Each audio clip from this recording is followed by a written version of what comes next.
பாகிஸ்தான் ரசிகர்கள் இப்ப செம்ம குசியில இருக்காங்க. பால்வா சாவான் இன்னைக்கு இறங்கிய மேட்ச்ல பாகிஸ்தான் அணி இலங்கை பந்து வீச்ச தும்சம் செஞ்சுட்டாங்க. 212 ரன்கள் என்ற இமாலய இலக்கை செட் பண்ணியிருக்காங்க. இன்றைய ஆட்டத்தில் ஓப்பனர் 2 பேருமே பிரிச்சு மேய்ஞ்சிட்டாங்க. ஃபர்கான் இந்த T20ல 2வது சதத்தை அடிச்சு தள்ளிட்டாப்ல. பாகர் ஜமான் 84 ரன்கள் குவித்து அதிரடி காட்டினார். இறுதியாக பாகிஸ்தான் அணி 20 ஓவர்களில் 212 ரன்கள் என்ற இமாலய இலக்கையை தொட்டுள்ளது.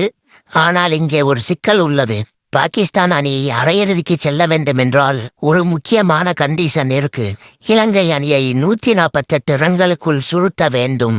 ஒருவேளை இலங்கை அணி 149 ரன்களை தொட்டுவிட்டால் பாகிஸ்தான் அணி அப்போதே அரையிறுதி வாய்ப்பை இழந்துவிடும். நியூசிலாந்து அணி அரையிறுதிக்கு தகுதி பெற்றுவிடும். இலங்கை அணி 148 ரன்களுக்கு ஆல் அவுட் ஆகுமா, அல்லது பாகிஸ்தான் அணி 64 ரன்களுக்கு மேலாக வித்தியாசத்தில் வெற்றி பெற்று அரையிறுதிக்கு செல்லுமா? உங்கள் கணிப்பை கமெண்ட் பண்ணுங்க.